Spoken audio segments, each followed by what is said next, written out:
Assalamualaikum warahmatullahi wabarakatuh. Perkenalkan, saya Krisnadi Pamungkas dari kelompok 7. Di sini saya akan menjelaskan yang pertama tentang pengertian hak kebendaan.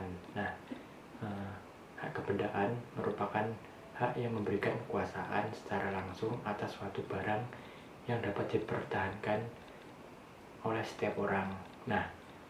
Hak kebendaan ini merupakan hak mutlak yang bersifat absolut. Lawan dari hak kebendaan ini merupakan hak perseorangan yang bersifat relatif, yang artinya hanya dapat dipertahankan terhadap orang-orang tertentu saja yang telah memiliki ikatan ataupun perjanjian tersebut. Hak milik merupakan salah satu contoh dari hak kebendaan. Misal, jika seseorang memiliki mobil, maka dia dapat menuntut atas apapun perbuatan yang dilakukan terhadap mobilnya. Semisal contoh, memakai mobil tanpa seizinnya, ataupun bahkan mencuri mobil tersebut. Yang kedua, saya akan menjelaskan tentang ciri dari hak kebendaan. Ciri-ciri dari hak kebendaan tersebut, yang pertama yaitu bersifat mutlak ataupun absolut. Yang kedua, hak kebendaan memiliki sifat mengikuti bendanya di mana benda itu berada. Yang ketiga, memiliki asas prioritas. Maksudnya adalah hak yang muncul terlebih dahulu lebih tinggi dari hak yang muncul belakangan. Yang keempat, hak kebendaan merupakan hak yang preferen atau yang didahulukan. Yang terakhir atau yang kelima, yaitu hak kebendaan memberikan kewenangan kepada pemilik untuk menuntut haknya untuk kembali atau mengganti rugi kepada siapa yang mengganggu hak kebendaannya. Yang selanjutnya yaitu saya akan menjelaskan tentang perbedaan dari hak kebendaan dan hak perseorangan. Perbedaan tersebut terletak yang pertama pada sifatnya. Hak kebendaan seperti yang saya jelaskan tadi bersifat absolut, lalu hak perseorangan bersifat relatif, yang artinya hanya dapat dipertahankan terhadap pihak tertentu. Terus yang kedua, hak kebendaan memiliki jangka waktu yang tidak terbatas, sedangkan hak perseorangan memiliki jangka waktu yang terbatas. Lalu yang ketiga, hak kebendaan mempunyai droit de suite, yang artinya mengikuti benda dimanapun benda itu berada. Sedangkan pada hak perseorangan, mana yang lebih dulu terjadi tidak dipersoalkan karena sama saja kekuatannya, atau disebut dengan asas kesamaan atau asas pari passu atau asas paritas creditorium. Yang keempat, hak kebendaan memberikan wewenang yang sangat luas kepada pemiliknya, sedangkan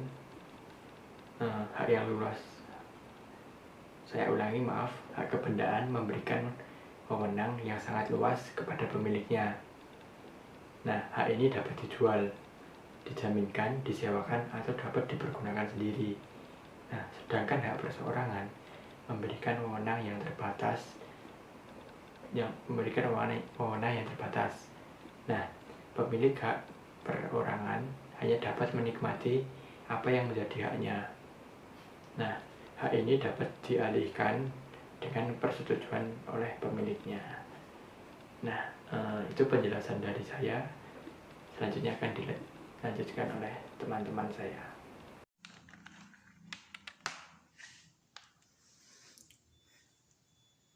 Perkenalkan, nama saya Hanitya Smoko. Saya akan menjelaskan macam-macam hak kebendaan.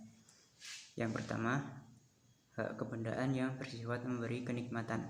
Artinya, pemilik hak tersebut dapat menikmati, menggunakan, mengambil manfaat, dan mengambil buahnya. Hak kebendaan yang bersifat memberi kenikmatan ini dapat atas benda miliknya sendiri, dan bezit terhadap benda bergerak dari hak kebendaan yang bersifat memberi kenikmatan atas benda milik orang lain.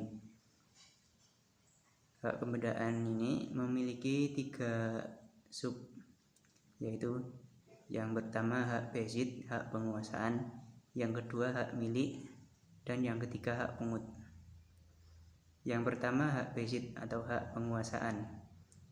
Bezit menurut pasal 529 KUH Perdata, keadaan memegang atau menikmati suatu benda di mana seseorang menguasainya, baik dengan diri sendiri maupun dengan perantara orang lain. Menurut Profesor Subekti, bezit adalah suatu keadaan lahir.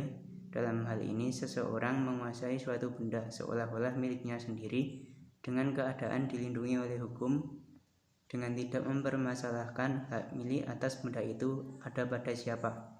Perkataan bezit sendiri dari zitten, sehingga secara lich berarti menduduki. Cara memperoleh hak bezit. Yang pertama dengan jalan okupasio, mendaku atau menduduki bendanya, yaitu memperoleh bezit dengan cara mandiri tanpa bantuan dari orang yang lebih dahulu membezit. Contohnya adalah pada nelayan yang sedang memancing di laut. Yang kedua dengan jalan tradisio, penyerahan benda, artinya memperoleh bezit dengan bantuan dari orang yang terlebih dahulu membezit. Kemudian hak milik ini merupakan sub yang kedua. Pengaturan mengenai hak milik terdapat pada pasal 570 KUH Perdata yang berbunyi, hak milik adalah hak untuk menikmati suatu barang secara lebih leluasa dan untuk berbuat terhadap barang itu secara bebas sepenuhnya, asalkan tidak bertentangan dengan undang-undang atau peraturan umum yang ditetapkan oleh kuasa yang berwenang, dan asal tidak mengganggu hak-hak orang lain. Kesemuanya itu tidak mengurangi kemungkinan pencabutan hak demi kepentingan umum dan penggantian kerugian yang pantas berdasarkan ketentuan-ketentuan perundang-undangan. Perlu diketahui, dengan diberlakukannya UU Nomor 5 Tahun 1960 tentang Peraturan Dasar Pokok-pokok Agraria, maka ketentuan hak milik sebagaimana diatur dalam KUH Perdata tidak berlaku lagi terhadap tanah dan benda yang berkaitan dengan tanah. Yang ketiga, ada subbabnya yaitu hak pungut hasil. Menurut pasal 756 KUH Perdata, hak memungut hasil dari barang orang lain seolah-olah seperti pemilik dengan kewajiban untuk memelihara barang itu supaya tetap adanya. Apabila seseorang mempunyai hak pungut hasil atas benda orang lain, maka orang tersebut memiliki hak untuk yang pertama, hak untuk memungut hasil atau barang-barang, misalnya tanah, rumah, barang-barang yang menghasilkan buah. Yang kedua, hak untuk memakai barang tersebut, misalnya memakai atau mempergunakan berbagai rumah, kendaraan, pakaian, dan lain-lain. Jadi sesuai dengan istilahnya, fruits itu ialah hasil, sedangkan Gebruk itu ialah memakai atau mempergunakan. Nah, perlu diketahui hak pungut hasil ini nama lainnya adalah Fruitsgebruik. Pada waktu hak memungut hasil itu berakhir, barang tersebut harus dikembalikan kepada pemilik seperti keadaan semula.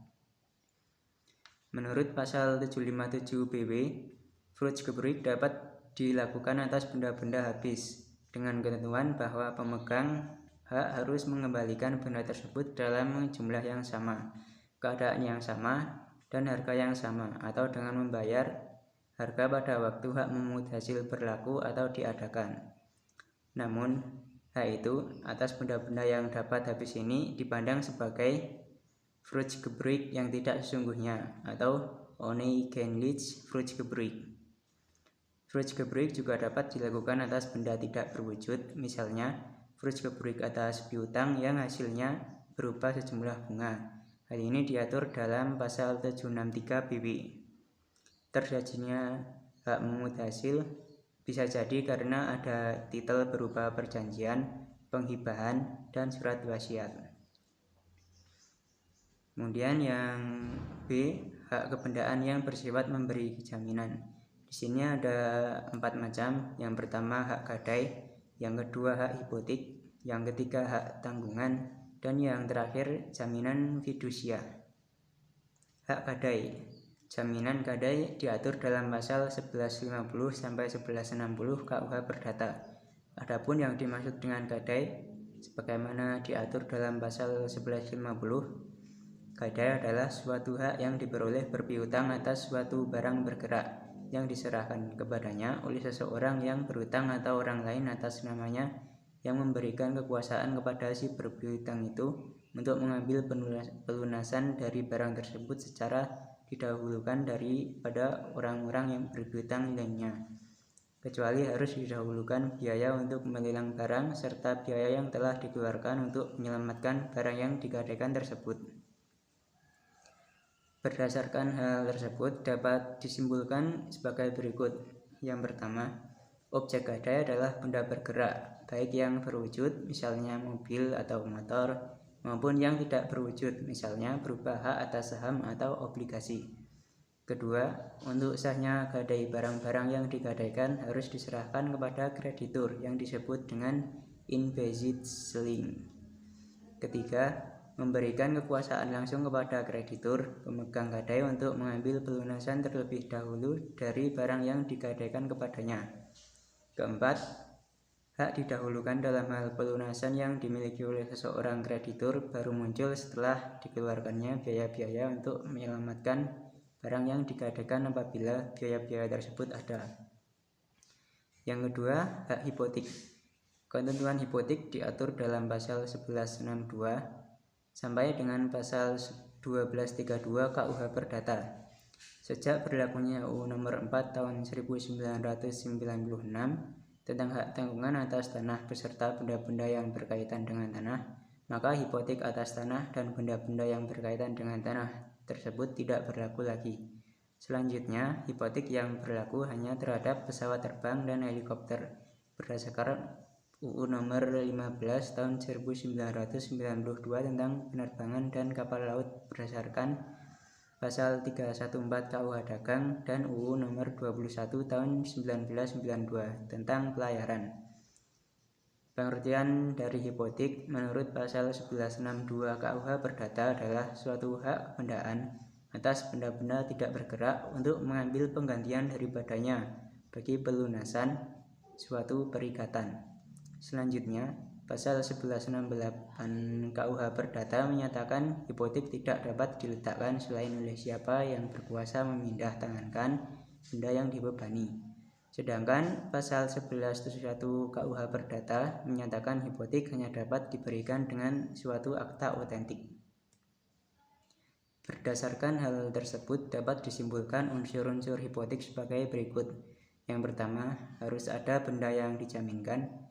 Yang kedua, bendanya adalah benda tidak bergerak dan berlaku hanya untuk benda-benda yang sudah ada, bukan benda-benda yang baru akan ada. Yang ketiga, dilakukan oleh orang yang memegang hak memindah tangankan benda jaminan. Yang keempat, ada sejumlah uang tertentu dalam jaminan pokok dan yang ditetapkan dalam suatu akta. Yang kelima, diberikan dalam suatu akta otentik. Dan yang keenam, bendanya tidak boleh dinikmati atau dimiliki, tetapi hanya sebagai jaminan pelunasan hutang saja. Tanggungan. Menurut Undang-Undang Nomor 5 Tahun 1960 Pasal 51, hak tanggungan merupakan jaminan atas tanah dan benda-benda yang berkaitan dengan tanah. Sedangkan menurut Pasal 1 Angka 1 UU HT, hak tanggungan adalah jaminan yang dibebankan pada hak atas tanah sebagaimana dimaksud dalam UU PA, berikut atau tidak berikut benda-benda lain yang merupakan satu kesatuan dengan tanah itu untuk pelunasan hutang tertentu yang memberikan kedudukan diutamakan kepada kreditur tertentu terhadap kreditur-kreditur lain. Jika dikaitkan dengan pasal 4 UU HT, maka hak tanggungan berakibat sebagai berikut. Yang pertama, hak tanggungan sebagai hak jaminan atas tanah tidak hanya menyangkut benda-benda yang sudah ada saja, tetapi juga benda-benda yang akan ada seperti pada pasal 4 ayat 4 UU HT. Kemudian yang kedua, hak tanggungan dimungkinkan juga dijaminkan berikut benda-benda yang berkaitan dengan tanah seperti bangunan, tanaman, dan hasil karya yang telah ada atau akan ada yang menurut sifatnya merupakan satu kesatuan dengan tanah. Kemudian yang selanjutnya, jaminan fidusia. Dasar dari berlakunya jaminan fidusia adalah jurisprudensi di negara Belanda tanggal 25 Januari 1927 yang dikenal dengan nama Bierbrouwerij Arrest, sedangkan di Indonesia jurisprudensinya yang terkenal adalah putusan dari Hooggerechtshof pada tanggal 18 Januari 1932 antara BPM melawan Pedro Kliknen. Kemudian jaminan fidusia sekarang diatur dalam Undang-Undang Nomor 42 Tahun 1999 yang baru mulai efektif diberlakukan sejak tanggal 30 September 2000. Dalam jaminan fidusia, meskipun terdapat objek yang sama dengan jaminan gadai, yaitu benda bergerak, namun benda tersebut tidak perlu diserahkan kepada kreditur, tetapi cukup kepemilikannya secara kepercayaan yang diserahkan kepada kreditur. Seperti jaminan kebendaan lainnya, jaminan fidusia memiliki keistimewaan untuk didahulukan pelunasan hutangnya dari kreditur-kreditur lainnya. Selain itu, bagi mereka yang mengalihkan benda yang dijadikan jaminan fidusia, dapat dikenakan tuntutan pidana berdasarkan pasal 35 Undang-Undang Jaminan Fidusia dengan pidana penjara minimal 1 tahun dan maksimal 5 tahun dan denda minimal 10 juta dan maksimal 100 juta. Kemudian yang selanjutnya, jaminan perorangan. Jaminan perorangan dibagi menjadi 3. Yang pertama, perjanjian tanggung renteng, yaitu terjadi di antara beberapa orang berpiutang. Jika dalam perjanjian secara tegas kepada masing-masing diberikan hak untuk menuntut pemenuhan seluruh utang, sedang pembayaran yang dilakukan oleh salah satu membebaskan orang yang berutang, meskipun perikatan menurut sifatnya dapat dipecah dan dibagi di antara beberapa orang tadi yang tertulis dalam pasal 1278 KUH Perdata. Dalam perikatan ini, seorang kreditur mempunyai hubungan hukum dengan beberapa debitur. Hal ini umumnya terjadi dalam hal penghukuman atau putusan pengadilan yang menetapkan demikian. Misalnya, direksi dan komisaris dihukum secara tanggung-menanggung membayar ganti rugi kepada penggugat sebesar 5 juta. Yang selanjutnya adalah perjanjian penanggungan perjanjian. Penanggungan diatur dalam buku 3 Kitab Undang-Undang Hukum Perdata, yaitu dalam pasal 1820 sampai dengan pasal 1850 KUH Perdata. Pasal 1820 KUH Perdata berbunyi, penanggungan adalah suatu perjanjian dengan mana seorang pihak ketiga guna kepentingan si berpiutang mengikatkan diri untuk memenuhi perikatan si berutang manakala orang ini sendiri tidak memenuhinya. Jadi, menurut ketentuan pasal 1820 KUH Perdata tersebut, tujuan dari diadakannya perjanjian penanggungan adalah untuk kepentingan si berpiutang atau kreditur. Maksudnya adalah untuk menjamin pemenuhan hak-hak si berpiutang apabila pihak yang berutang tidak dapat memenuhi kewajibannya. Selanjutnya adalah perjanjian garasi. Dalam pasal 1316 Kitab Undang-Undang Hukum Perdata ditegaskan bahwa seseorang boleh menanggung pihak ketiga dan menjanjikan bahwa pihak ketiga ini tidak mengurangi tuntutan ganti rugi terhadap penanggung atau orang yang berjanji itu jika pihak ketiga menolak untuk memenuhi perjanjian itu. Perjanjian garasi atau perjanjian indemnity adalah jaminan yang bersifat indemnitas di mana pemberi jaminan menjamin bahwa seseorang pihak ketiga akan berbuat sesuatu yang biasanya tetapi tidak selalu dan harus berupa tindakan menutup suatu perjanjian tertentu. Demikian, terima kasih.